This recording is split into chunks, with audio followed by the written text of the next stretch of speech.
12 নম্বর জাতীয় সড়কে আবারও দুর্ঘটনা।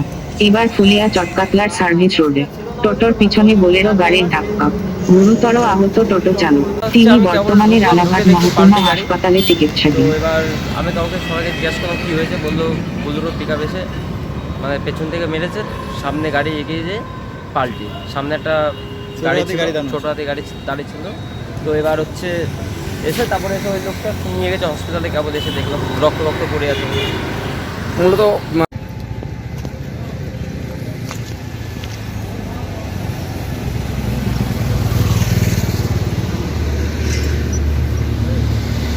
হচ্ছে সাইড দিয়ে টোটোটা যাচ্ছিল, ঠিক আছে, একটা বুলেরো পিক আপ গাড়ি ওদিক থেকে মানে 50 মতো স্পিড ছিল, সাইডে মেরে দিয়েছে, ঠিক আছে, সামনে একটা গাড়ি দাঁড়ানো ছিল আর টোটোটা গাড়িতে গিয়ে মেরেছে, মেরে টোটোটা একদম পাল্টি মেরেছে।